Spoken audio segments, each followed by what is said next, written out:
पहलगाम घटना के बाद जो लोग पाकिस्तानी थे उनको यहाँ से देश छोड़ने की बात कही गई। इसके बाद जो रोहिंग्या हैं उनकी भी जो धरपकड़ है, जो खोज है, उसको लेकर के भी सरकार ने आदेश दिया था। यूपी सरकार ने भी रोहिंग्याओं पर एक्शन करने की बात कही थी। इसी कड़ी में जो हिंदू महासभा है वो अपना एक प्रदर्शन कर रही है, और उनके हाथ में जो पोस्टर है उसमें देखिए लिखा हुआ है, देश के आंतरिक गद्दारों पर कार्रवाई करो, देश के गद्दारों को फांसी दो, देश से घुसपैठियों को बाहर करो, इस्लामिक आतंकवाद मुर्दाबाद।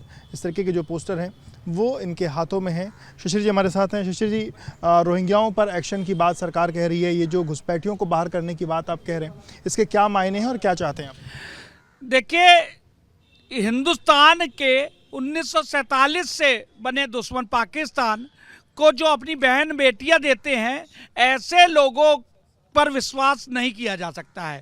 पहलगांव के जो आतंकी थे वो किसी धर्मशाला में नहीं रुके, किसी होटल में नहीं रुके, किसी गेस्ट हाउस में नहीं रुके, वो इन गद्दारों के रुके। एक महीना कहाँ पर रुके? तो हमारा कहना है, ऐसे गद्दार मौलाना, इमाम और ऐसे गद्दार नेता, जो भ्रष्ट नेता हैं, जो इस देश की सेना का मनोबल तोड़ते हैं, ऐसे लोगों की संपत्तियों को जब्त किया जाए, इनका वोटिंग राइट खत्म किया जाए, इनको जेल के पीछे पहुंचाया जाए।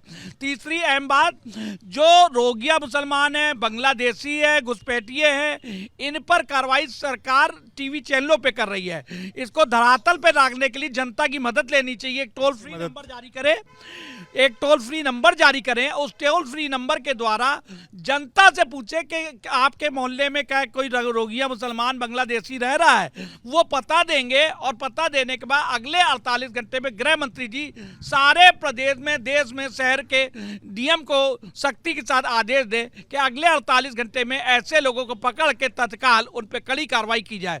तो इस प्रकार से इस बात को लेकर के मदद मांगी जाए, जनता बताए कि कौन भी रोहिंग्या है या कौन ऐसे लोग हैं जो देश विरोधी हैं, और उनके बारे में जानकारी जनता सरकार तक। जी, ये बहुत आसान तरीका है। सरकार अपना करोड़ों रुपया खर्चा करती है सीमाओं पर, तो उस वहां खर्चा करने के बजाय 10% का इस देश के अंदर खर्चा करेगी, तो इस देश में जो दीमक बने हुए ऐसे मौलाना, ऐसे इमाम, इस देश के गद्दार नेता जो यहाँ पर हैं, जो अभी मजाक उड़ाते हैं। अभी कांग्रेस नेता जो आपने उनका बयान देखा, अजय राय जी का, वो कैसे राइफल का मजाक उड़ा रहे, ऐसे नेताओं पर भी कार्रवाइयाँ होनी चाहिए। हम ये चाहते हैं, हम चाहते हैं कि हमारे हिंदू पर्यटक भाइयों के साथ जो हुआ, उनके 13वीं से के साथ ही उनके घरों में भी 40वें की तैयारी हो जाए, ऐसा हिंदू महासभा मांग करती है। आप लोग भी चाहते हैं इस तरह के कोई कॉल सेंटर, कोई कॉल नंबर जारी हो जिसको लेकर के जानकारी? बिल्कुल, सरकार की तरफ से ऐसे टोल फ्री नंबर जारी करने चाहिए। अगर ये जारी कर तो बड़ा आसानी हो जाएगी और बड़ी स्तर पर इस पर कार्रवाई होगी। आप भी टोल फ्री नंबर? बिल्कुल सर,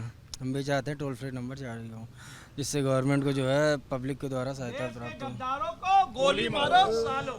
देखिए, तो ये जो है अलग अलग जो लोग हैं, हिंदू महासभा से जुड़े हुए जो लोग हैं, इनका ये कहना है कि एक टोल फ्री नंबर ऐसा जारी किया जाए जिससे जो भी व्यक्ति अपनी जानकारी साझा करना चाहे वो जानकारी साझा कर सके कि फला व्यक्ति वो रोहिंग्या है या वो देश विरोधी गतिविधियों में संलिप्त है, ताकि सरकार उस पर आसानी से कार्रवाई कर सके। कैमरामैन प्रेम सिंह के साथ विवेक राय, एबीपी न्यूज़, लखनऊ।